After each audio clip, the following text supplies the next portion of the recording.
नमस्कार दोस्तों, स्वागत है आप सभी का अगली कहानी में।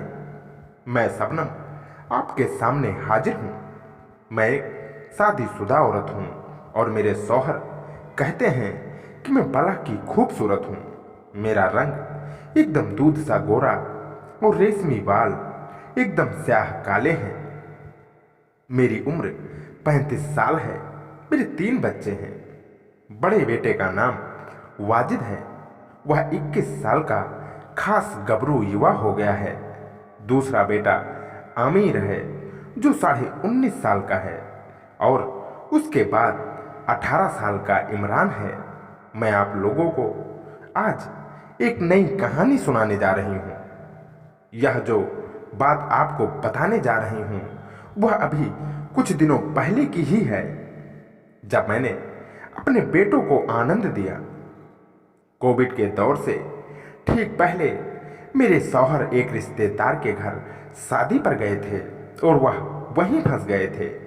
अब मैं और मेरे तीनों बेटे ही घर पर रह गए थे। कोरोना के समय में कोई ज़्यादा काम भी नहीं रह गया था। सिर्फ मोबाइल पर वीडियो देख देख कर काम चल रहा था या वीडियो कॉल पर बात करके समय पास कर रही थी। जब पूरा एक सप्ताह बिना मिलन के गुजरा तो मैं बहुत बेचैन हो गई, क्योंकि मैं एक मजहबी लड़की हूँ और हम लड़कियाँ बिना मिलन के नहीं रह सकती हैं। अब मैं क्या करूँ, कुछ समझ नहीं आ रहा था। मैं बहुत परेशान हो रही थी। एक दिन रात को मैं अपने रूम में अकेली लेटी थी। उस समय रात के 1 बज रहा होगा। मैं एक रोमांटिक मूवी का सीन देखकर कुछ ज़्यादा ही उत्साहित हो गई थी, तो मैंने कुछ सोचा और किचन से एक खीरा लेकर कमरे में आ गई। फिर खीरे का आनंद लेने लगी। उस समय मैं अपने ही आनंद में डूबी हुई थी कि तभी मेरी नज़र उठी और मैंने दरवाजे की ओर देखा। दरवाजा हल्का सा खुला हुआ था और कोई झांक रहा था। ओ तेरी का, तर गई। या तो वाजिद था। उसने जैसे ही यह देखा कि मैंने उसको देख लिया है, वह अंदर आ गया। ओह नो नो बेटा, तुमको यहाँ नहीं आना चाहिए था। तुम यहाँ क्या कर रहे हो? यह अच्छी बात नहीं है। अम्मी, यह आप क्या कर रही थी? कुछ नहीं बेटा, मैं बस ऐसे ही। वह कुछ अंदर चला गया था, उसे निकाल रही थी। अम्मी, अब मैं युवा हो गया हूँ। मैं जानता हूँ कि आप क्या कर रही थी। यह सुनकर मैं सन्न रह गई। चलो तुम यहाँ से जाओ और सो जाओ, मुझे नींद आ रही है। क्यों, क्या हुआ? उसने एक हाथ मेरा पकड़कर अपने पास बुला लिया। वह अब एक गबरू युवा लड़का हो गया था और अपने पापा की तरह गठीला हो गया था। वो बोला, मुझे खुमारी चढ़ गई है और अभी ही किसी से खुमारी उतारनी है। मैं बिल्कुल असहाय सा महसूस कर रही थी। मैंने उससे कहा, मैं तो तुम्हारी अम्मी हूँ। आप मेरी अम्मी हो, यह मैं जानता हूँ, लेकिन अम्मी उससे पहले एक औरत है। अम्मी बेटे का रिश्ता हम दोनों जानते हैं, लेकिन मेरा खुमार और आपकी परवानी यह सब नहीं जानते हैं। उनको तो बस अपने से मतलब है। उसकी यह गंभीर बात सुनकर ना जाने क्यों मुझे बड़ा सुकून मिला। उसकी बात बिल्कुल सही थी कि मेरी परवानी को क्या पता कि उसको किसका खुमार मिल रहा है। ये बात तो तुमने बिल्कुल सही कही है। अब मैंने खुद उसका समर्थन किया। मैं उसको उसकी बेशकीमती की तरह मिलने लगी। हम दोनों शौहर और बीबी की तरह रहने लगे। कुछ पल बाद वह मेरे करीब बैठ गया। मैं लेटी हुई थी। मैं अपने बेटे से प्रेम करने लगी और धीरे धीरे उससे मिलने लगी। मैं आज उसको खूबसूरती की नज़र से देख रही थी और बस यही सोच रही थी कि इसके साथ मिलने का आइडिया मुझे पहले क्यों नहीं आया। मेरे घर में ही सब इंतजाम था तो मैं क्यों परेशान हो रही थी। उसका भीमकाय सर्वमान्य मेरे सामने था। या खुदा, यह तो बिल्कुल इसके अब्बू की तरह ही था। मैंने कहा, वाजिद, यह तो बिल्कुल तुम्हारे अब्बू की तरह है। हाँ अम्मी, पर तुमको कैसे पता कि यह अब्बू की तरह है? यह तो सिर्फ मैं जानती हूँ। नहीं अम्मी, मैं आपको और अब्बू को कई बार मिलते देख चुका हूँ।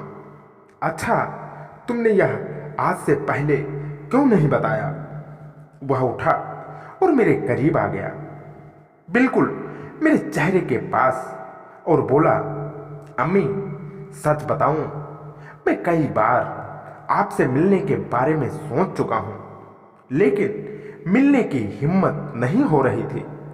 मैं मुस्कुराने लगी। मैंने वाजिद की ओर देखा। वह मुझे मुस्कुराकर देख रहा था। मैं बोली, ऐसे क्या देख रहे हो? यही कि मैं जिससे इतने दिनों से मिलने के ख्वाब देख रहा था, आज वह मेरे सामने बैठी हैं। मैंने कहा, आप बातें ही करोगे या कुछ कार्य भी करोगे? या कहकर मैं उठकर उसके पास आ गई। मेरा सौंदर्य उभर कर आ रहा था। मेरा रंग और सौंदर्य वाजिद को मेरा आशिक बना रहा था। आगे बढ़ने से पहले उसने मेरी ओर देखा। मैं खुद को संभाल ही नहीं पा रही थी। मैं भी उससे कार्य का आदान प्रदान करने लगी। उस कार्यक्रम में मुझे इतना ज़्यादा आनंद मिल रहा था कि क्या कहूँ। मैंने कभी भी यह सब अपने सपने तक में नहीं सोचा था। लगभग 20 मिनट तक ऐसे ही तगड़ा कार्यक्रम चलता रहा। अम्मी, मैं आपको कैसा लगा? मैंने कहा, आनंदमय बेटा, तुम तो बड़े छुपा रुस्तम हो।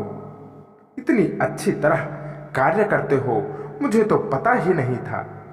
अम्मी, मेरे लिए यह बहुत खुश नसीबी की बात है कि मैं आपसे मिल पाया।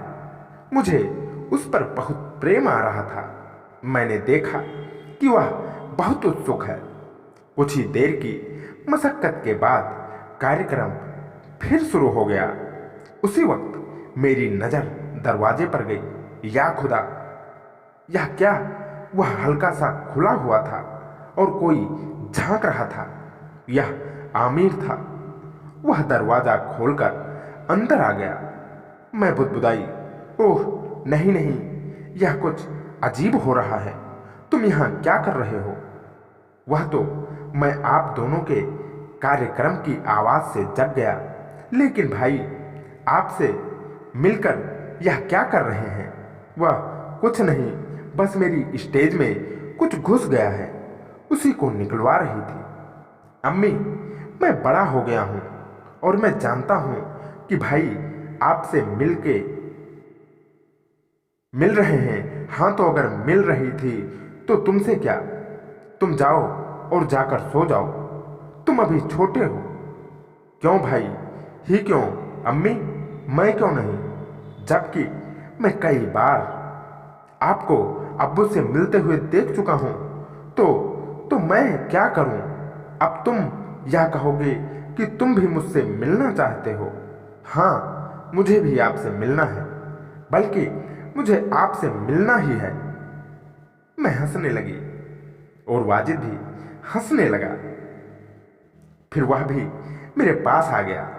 तभी वाजिद बोला, अम्मी, वह देखो। उसने दरवाजे की तरफ इशारा किया। मैंने देखा तो वहां इमरान खड़ा था। ओह, यह भी आ गया। अगले ही पल मैं मुस्कुराकर बोली, आ जाओ बेटा, तुम भी आ जाओ। तो दोस्तों, इस तरह से मैं अपने उन तीनों युवा बेटों से पूरी रात मुलाकात करती रही। आज भी वह रात मुझे याद है और मैं उस रात को भूल नहीं पाती हूँ। अब मेरे शौहर के साथ साथ ये तीनों भी मुझसे मुलाकात करते हैं। जब मेरे शौहर रात को मुलाकात कर लेते हैं और सो जाते हैं तो मैं उठकर अपने बेटों के कमरे में चली जाती हूँ। फिर वहाँ वे तीनों मेरा गर्मजोशी से स्वागत करते हैं।